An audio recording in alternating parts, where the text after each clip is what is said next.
First, live, local. This is Fox 12 Now.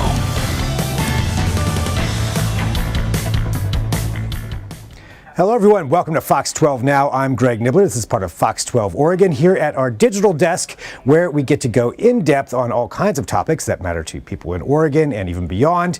And one thing that I know is on the minds of a lot of people right now has to do with drug decriminalization and what has happened since that actually was put into place. So in November of 2020, voters approved, I believe it was by 58% to 42%, somewhere around there, Measure 110, which allowed for the decriminalization of small amounts of drugs. Well, since then, what has happened? What are the feelings on it? How are people reacting to where we're at right now? Well, that's all things that we're going to be covering, and that is because we are joined right now by John Horvick from DHM Research to talk about a poll that they have just conducted that looks into all of those issues. John, first of all, as always, really great to have you here on the show to go over this.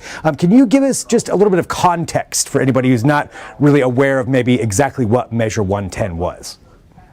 Sure. Measure 110 was on the ballot in November of 2020. And as you were right, it passed with 58% of the vote. There's going to be one other thing I wanted to say about that, too, to think about these numbers and what Measure 110 means. But Measure 110 did two things. One, it decriminalized small amounts of hard drugs. So marijuana had already been decriminalized. So this is drugs so harder than that. And it reallocated tax dollars, cannabis tax dollars, from things like some policing and schools towards drug treatment. And I think it's important to conceptualize Measure 110 as both those pieces, both drug decriminalization and cannabis tax dollars going towards treatment.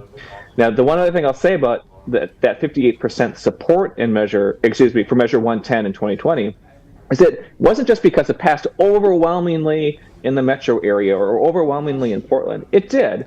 But it also passed in several counties that Trump won: Curry County, Jackson County, Wasco County. So the support was not only large, but it was pretty broad, too, particularly in a time when Oregonians are polarized on so many issues. Yeah, that's definitely surprising. I mean, usually it does seem to be, as far as the results, that certainly, as you mentioned, Trump won those counties. You would think that would go the other way. So overwhelmingly, it does seem like, Oregonians wanted to have this passed for, I suppose, a number of reasons. But now, that it's been out there for a couple of years, we're getting these results in. And let's kind of walk through this of how you went about, gathering this information.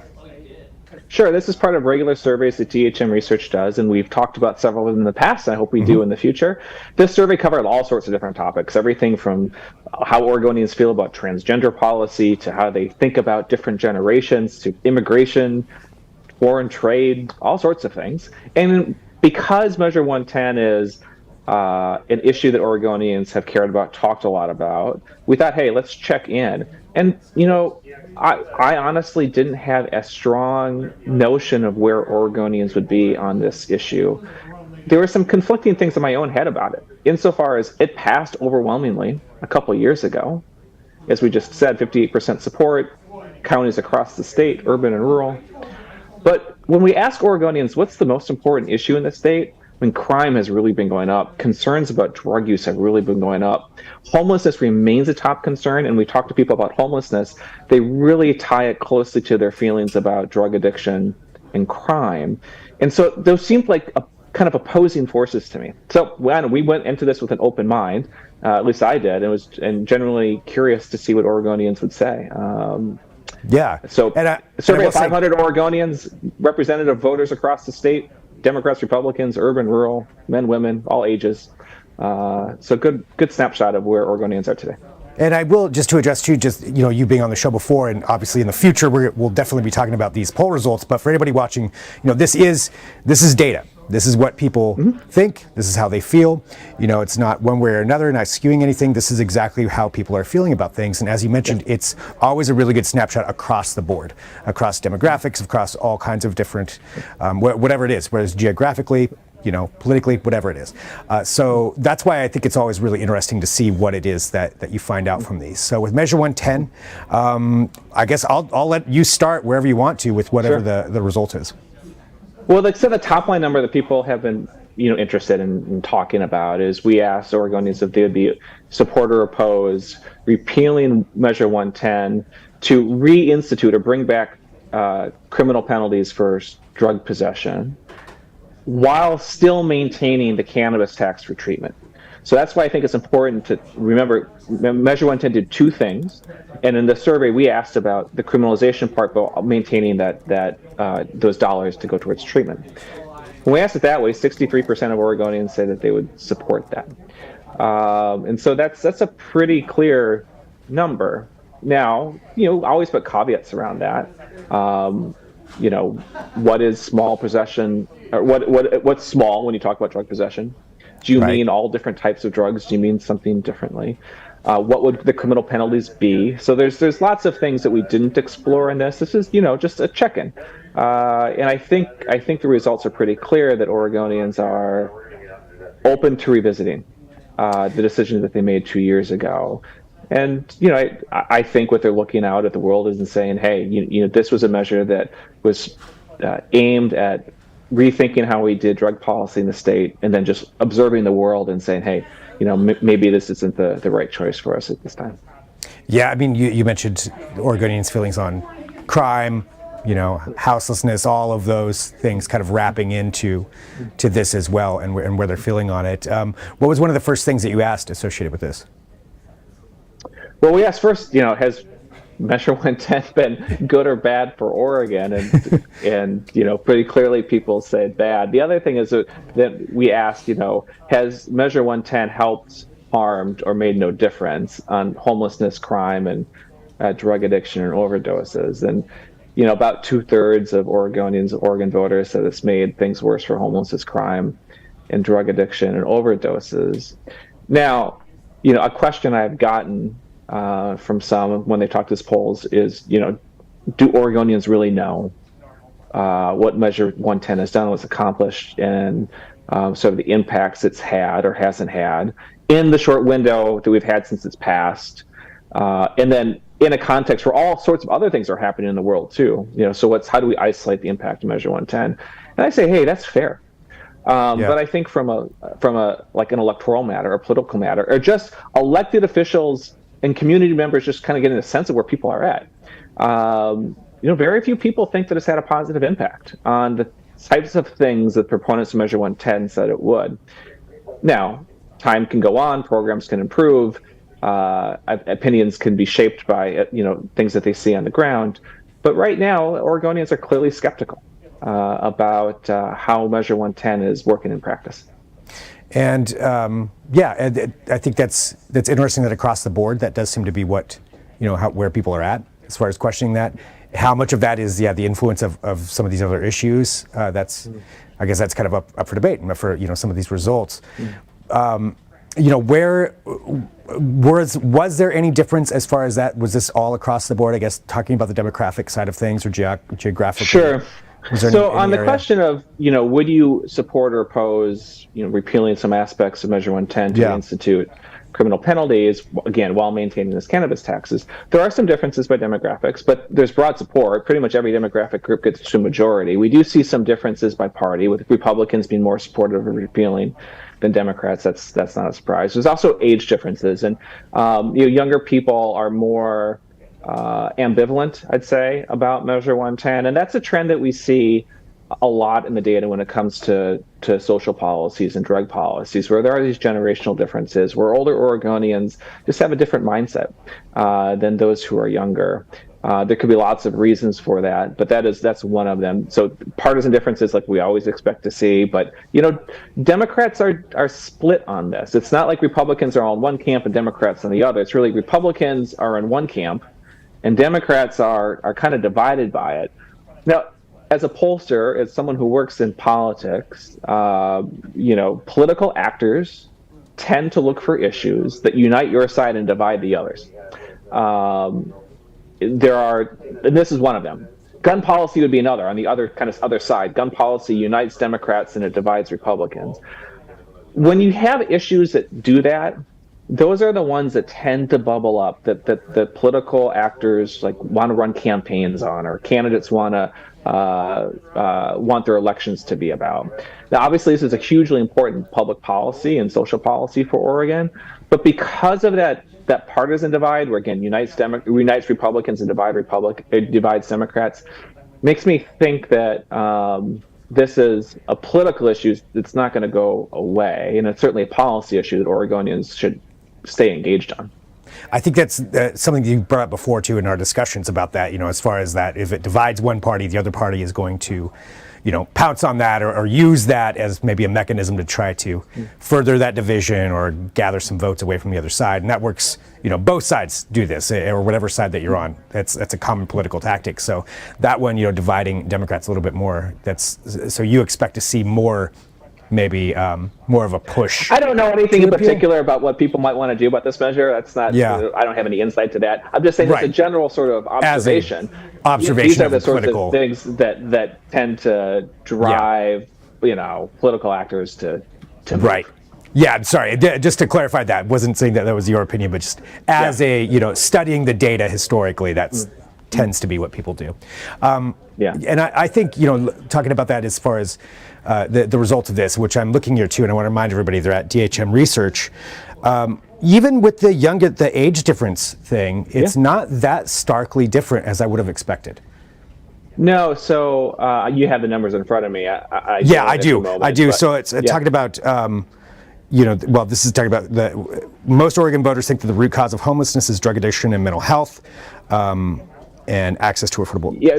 Yeah, I got them now. So on this question of bringing back criminal penalties, 51% of 18-29-year-olds support that. It's 67% by the time you get to 45 and older.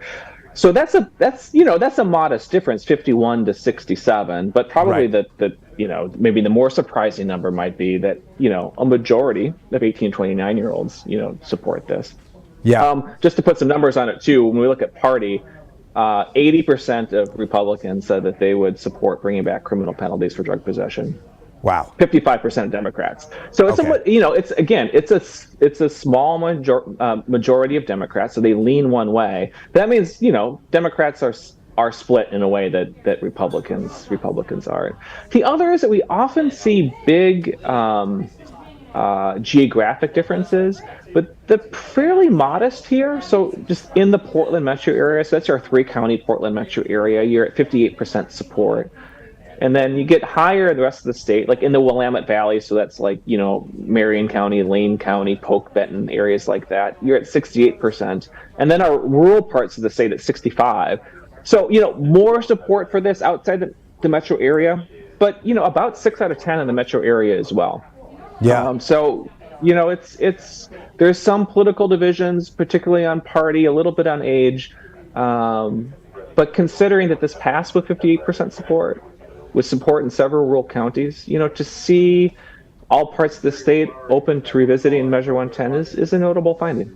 Yeah, almost to that same percentage too. I'm sure if you're averaging it all out, it seems to be from that. What was one of the most surprising things, other than that, that it being kind of across the state? Was there any other surprising piece to this for you?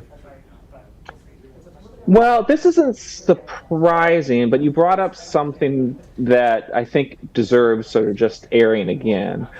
DHM and several surveys over the years have asked some version of a question: what's the root cause of homelessness? Is it primarily lack of access to affordable housing, or primarily mental health and drug addiction? Now, we force people into these two camps. Like it's a question that we pose to them, and we say these are your two choices. I'll acknowledge the world's more complicated than that. There's other ways to try to get at this information, but I do think it's instructive just to see on balance where people are. And on balance, about 60% say, I think in this survey it's 58, but 6 in 10 say it's mental health and drug addiction, and about 35-40% say lack of access to affordable housing. And I will say the people who are, I think, most engaged in these issues, those who are advocating for of homelessness policy, who serve the homelessness community, strongly disagree with that sort of where the sentiment of where Oregonians are at. And heck, Oregonians may not be right in some sense, but I think like in these polls and these surveys, it's really good for everybody just to take stock and say, hey, what does our community think? And to the extent that our community sort of aligns differently from where I would like them to be honest about that and say, hey, we need to have conversations, move people, change opinions. And it might be a reflection and say, hey, I'm out of line where the public is at, and I need to think potentially about issues differently or understand where they're coming from. That's one of the findings that we tend to get a lot of commentary on, a lot of passionate feelings on, a lot of educated and smart takes. But Oregonians pretty consistently have leaned towards mental health and drug addiction, not housing. But I think the policy discussions tends to be the opposite. And so that's not to say, for me to say who's right and who's wrong. But I think for people who are engaged in these issues hey, let's be realistic of where the public is starting these conversations is helpful. Right, and that's exactly what we get out of these poll results from that DHM research provides us. Again, really interesting seeing, just looking at the data. Here's how people feel. Here's where it's at. All the numbers are kind of spelled out there, and getting to see all that from the geographical standpoint, from the demographical, all the different ways that can be divided up, just to see where the feelings are. And this has been a really interesting poll result. Anything else you want to let people know too, just about this result or everything else that DHM does? We do these sorts of surveys regularly. It's not quite right because it's not on an exact cadence, but we do them frequently. And so there's more results released from this survey and some other issues, including trade and immigration and how people. We did a series of questions in the early days of the pandemic about anxiety, how people were feeling about their own anxiety levels, that we repeated again. And so it's going to be interesting when we report those out to show people how kind of, just your emotional well-being is pre-pandemic or kind of first days of the pandemic and post-pandemic. So there's more to come from this. Check out our website, dhmresearch.com, and we'll share those out. I'd be glad to talk about them. Well, always appreciate you coming on here. And for everybody watching too, John's been on Fox 12 now several times. I think you're our most frequent guest, John, so far. So we appreciate that. But it's always really interesting going through this data. And you should check out some of the other conversations that John and I have been able to have. You can find that on our website or the Fox 12 Now app or wherever else you find Fox 12 Now, YouTube, lots of places. So make sure to join us all the time for that. John, thanks for being here with us. And for everybody watching, appreciate you joining in. Like I said, lots more to check out from Fox 12 Now and Fox 12 Oregon as a whole. But thanks for watching. We'll talk to you soon. First, live, local. This is Fox 12 Now.